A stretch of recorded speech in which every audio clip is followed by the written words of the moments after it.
Hello everyone, welcome to Lush and Salty Aquariums. My name is Stefan, thank you for coming to my channel. So it's been a while since I filmed this 30 centimeter cube, and now is the time and this is the place. I set this tank up about, I don't know, maybe 8 months, perhaps a bit longer. It's hard, I don't remember honestly. Maybe it was a year.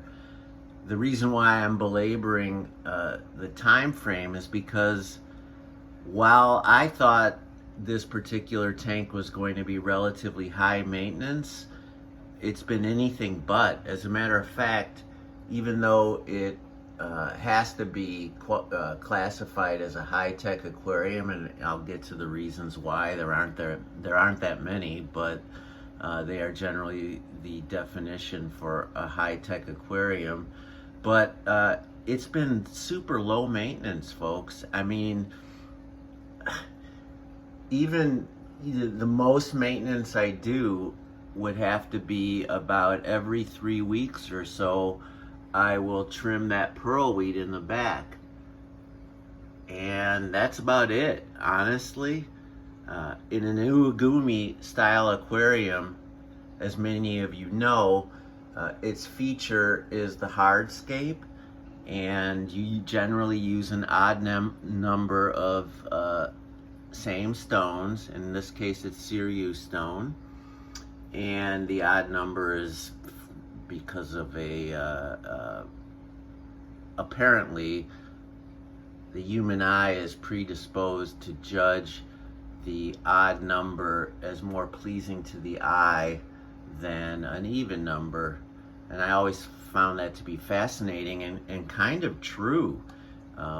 When I was playing around in my homemade dojo, which is basically my dining room table with a piece of cardboard that I've outlined the shape of the tank, and then I play around with the stones. But when I was doing that, I found it to be true. Now maybe it was a bias because I had learned about that. I don't know. But anyway, this cliff formation, I don't know if you can capture, is really held up, and I've been super pleased with it just as a grouping of rocks. Obviously there's a whole lot more going on than just the rocks.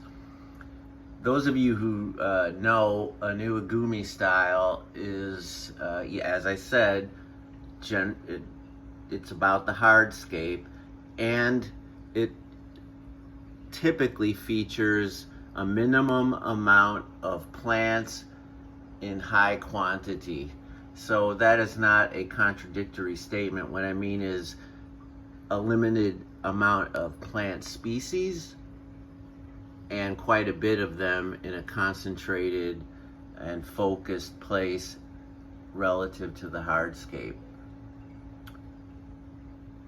I cannot tell you how much I love using this micro sword as a ground cover or a carpeting plant instead of something like Monte Carlo or dwarf hairgrass.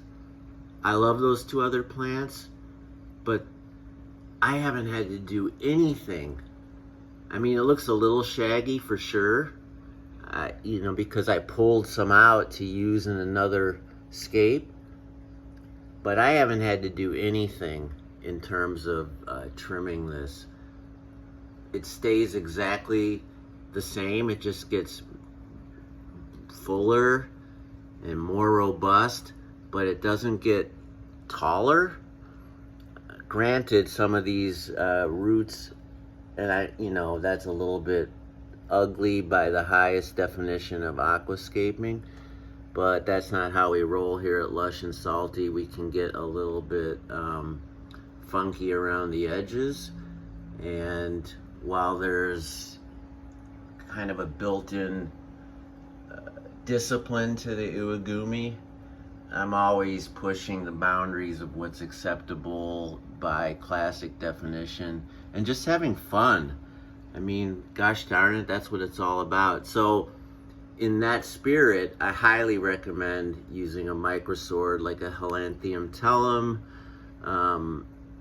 There's other plants that will work in this capacity. Cryptocorn parva is another, it's the smallest cryptocorn, and I've used that as a carpeting plant, and it doesn't require nearly the light that I'm putting on this aquarium, but it can be very low maintenance, slow growing, and I like that plant for the same reasons I like this plant.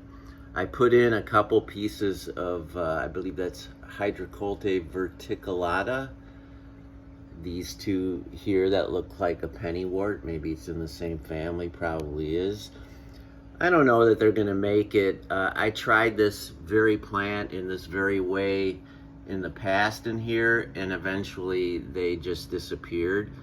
I don't think they could compete for the nutrients that are being dominated by that microsword. But in the spirit of Iwagumi, it's a minimum amount of species, and their presence is significant. You know, those are rough and tumble ways to describe how to plant an Iwagumi. Up over the cliff overhang, and I'm so proud of this, that is all just a big, awesome colony of Anubias nana-petite. I accidentally may have put in a species very similar to nana-petite, but I don't think so, looking at it now right here with you.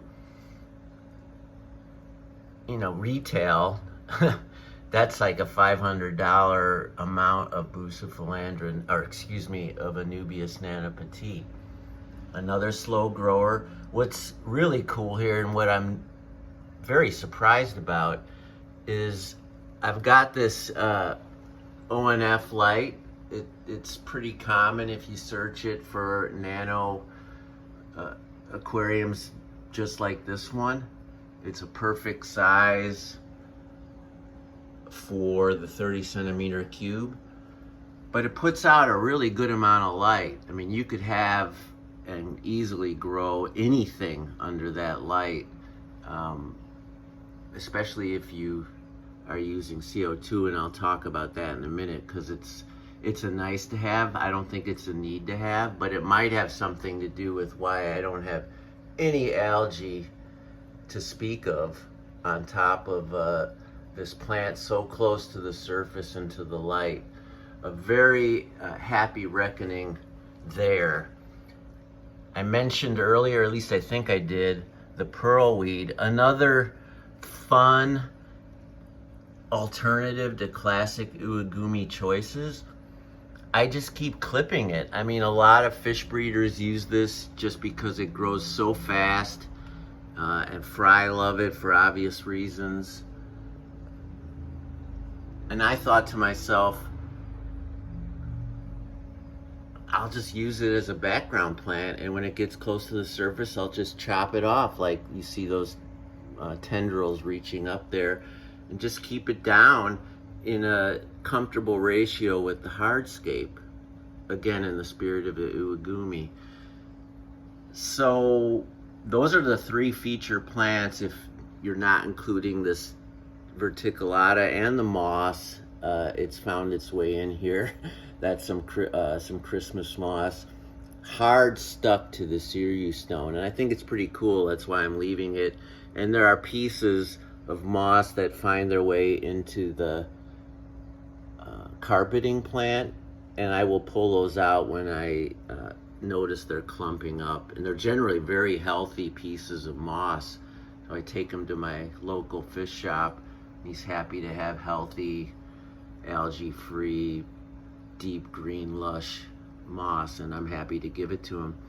This is technically not a part of the aquascape. It's one of these fabulous stick-on magnetic trays that people use for any number of things. In the saltwater saltwater hobby, you could put coral frags up here. I've got Japanese clover, as I call it. I think it's a Hydrocolta Japan. And while I don't use a lot of this plant in my other scapes, I always love to have some around. And I find this to be an exemplary way to grow it. Sorry, it's been a long day. Daylight savings, all that, just kind of making me a little kooky here. But go and search on Etsy or eBay or wherever and get yourself a bunch of different versions of these print-on-demand, magnetic attached. I mean, there's so many cool things you could do with them. Grow your mosses like you've never grown them before, or a plant like this. This will be a beautiful puffy bunch of Hydrocolta Japan in a week or two. I pulled a bunch of it off when I was doing my water change and maintenance just to keep it trimmed, because it starts to spread both horizontally. You could see where those tendrils are. That'll keep moving across, and it looks great. But you know, you have to keep things, you have to discipline, especially in an aquascape like an Iwagumi. I mean, I do want to adhere to the general philosophy of such an aquarium aquascaping style. And I think that I have, with some of the exceptions that I'm talking about. All right, the livestock. You know, I bet I'd be a more popular channel if I started with the fish and invertebrates instead of the plants. But I always start with the plants. If you find that to be annoying, maybe I can train myself to flip-flop my priorities. But I cover everything. And look at that dominant male right there of the Vietnamese mountain minnow. If any of you have thought since I started filming that these were white cloud mountain minnows, it's pretty easy to see why. They look very, very similar, but they're a completely different species. I mean, on an org chart, they won't be in the same room with one another. Completely different species that looks very, very similar, but they tend to stay a little bit smaller. So you could put them in a smaller setup like this one.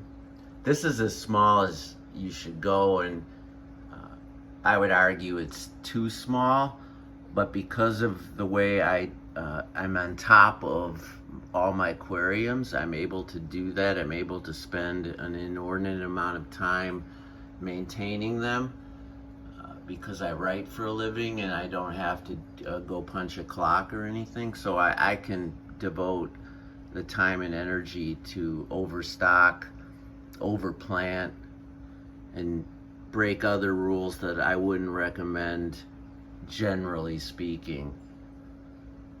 But the Vietnamese mountain minnow, as I said, is a little bit smaller. I think more elegant. Those yellow tips are so intense. I actually think the camera is probably capturing them about 90% of their awesomeness. There's a big fat female. I showed you what I thought might be a dominant male, but I don't even know if the species formulates hierarchies that way. If any of you do know, please do let me know. I'm not fishing for comments. I just don't know. I suppose I could ask ChatGPT, but I'd rather hear it from you. They're relatively easy to spawn, but with the particular of this aquarium, the particulars, I haven't found a fry ever. And if the fry tend to stay toward the bottom, they could be protected. But my hunch is their inclination is go to the top, where those small little slivers of live food would be just too irresistible even to their parents. One way or the other, I've never seen a baby Vietnamese mountain minnow in this aquarium. And it's the only fish I have in here, or that's not true at all. It's the only free swimming feature fish. You know, we have comrades, but no other tetras or rasboras or any other schooling fish. There are, however, some baby plecostomus, bristlenose, which, because they're such slow growers, there's one right there. How cute is that? I hatched that in one of my tanks. I think it's a common, but maybe not. I don't keep track, and I have different species of bristlenose, so could be a hybrid of a chocolate, a calico, even an albino, one of the parents, and this just happens to be the percentage. There's a rosy loach. I have, I think, 3 or 4 of them in here. And there's another one. And there is an Autosynclus. He could be fatter for my money. But there's just not a lot of algae, although I don't clean it from the sides and back. So there is natural food source for that fish. Ideally, though, you like to see their tummies a little bit fatter. I think there's 3 or 4 in here. I've not lost one. So, thinness aside, they seem to be doing pretty well. Rosy loaches, I just caught the fever because everybody was talking about them on different videos, and you know, I found some at a swap, and I thought, well, why not? Let's give them a go. And they seem to have assimilated very nicely.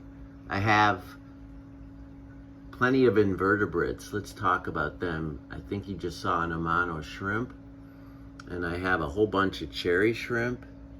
There's both, an Amano to the right and a cherry to the left.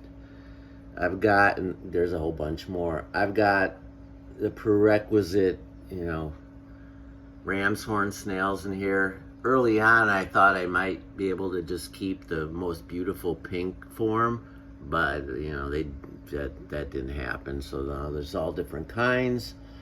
And I've got, what's really kind of cool is a wide array of interesting, more exotic neorites.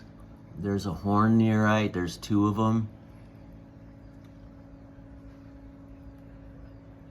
There's another with a different shell pattern right there on the glass. There's another, and it's right in the Hydrocholta Japan. It doesn't look like much right there, but that's one doing whatever it likes to do. It looks like its shell has some calcification or a little bit of a riding partner, I don't know. An Amano shrimp grazing at the top.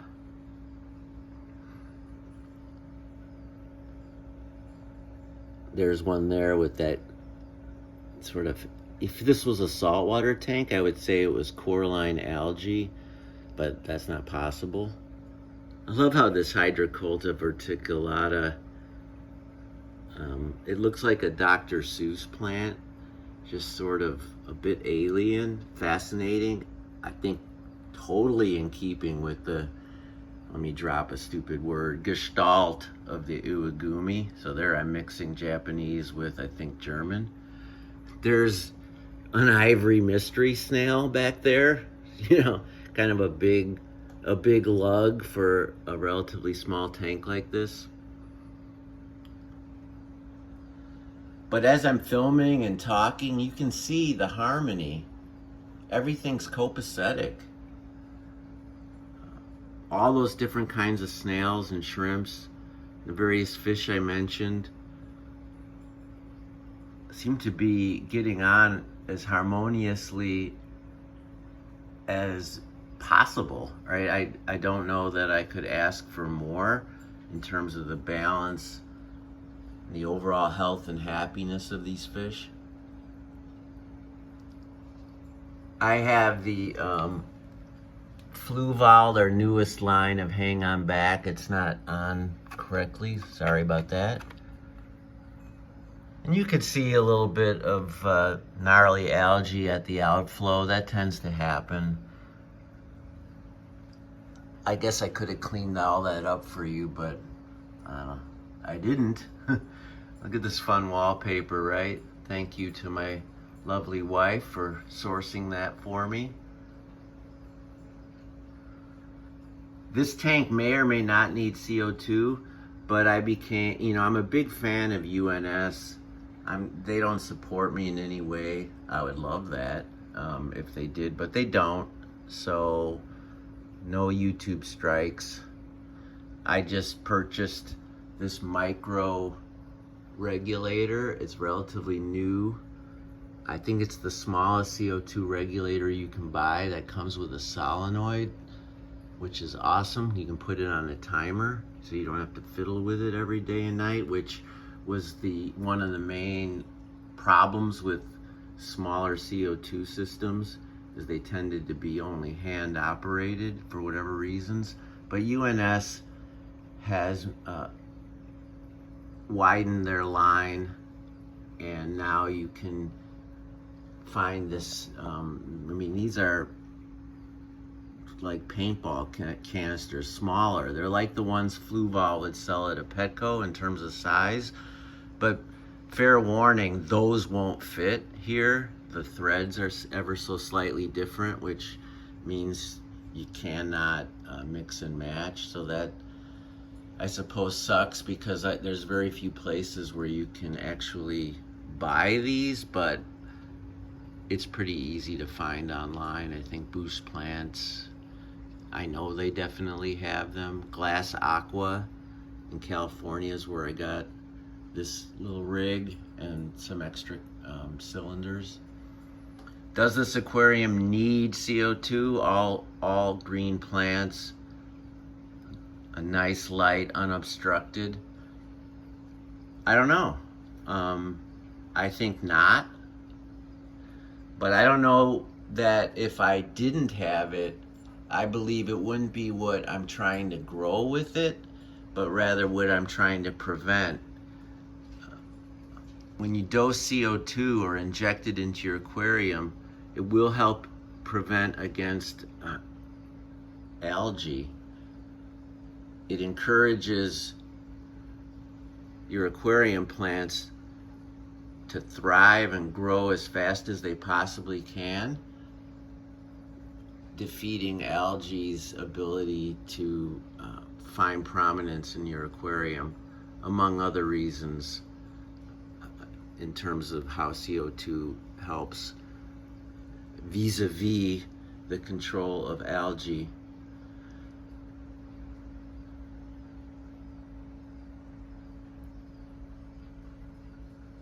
I'm just moving around, kind of enjoying the view, as I hope you guys still are, if you're still here.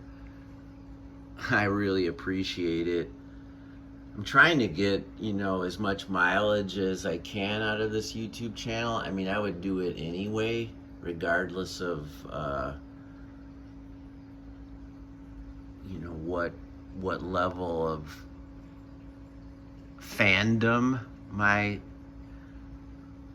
little channel might bring or not bring. It's expanded my appreciation for the hobby. It's invested me in each and every tank more than I might be otherwise, especially since I have so many tanks. Well, thank you, but honestly, pick up a camera and start filming your tanks, and you'll see what I mean. You just become more attached in so many ways because you're thinking about the content. And when you think about what you're filming, it can only add to the virtue, health, and robust nature of your ecosystems, if that makes sense. Such a big fan of these Vietnamese mountain minnows. They're a little bit harder to find, but ask your local fish shop about them, or search them. See which websites are selling them. There's a cool view. I did put a little frosted background on here, and you could see the puffer fish on the wallpaper is kind of that big white blob, which kind of looks like a lunar, sort of has that like the big moon in mist. But you can see why an Iwagumi is so, you know, so popular in Japan, certainly. But I believe it's trending, and more people, at least, I think more so a year or two ago, everybody was playing with this style of aquascape.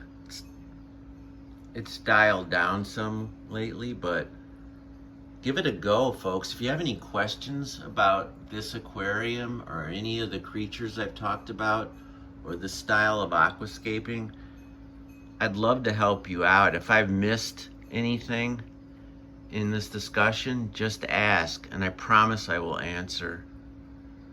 As always, everyone, thank you for coming to my channel. Keep your hands in the tank, but carefully, and ciao for now.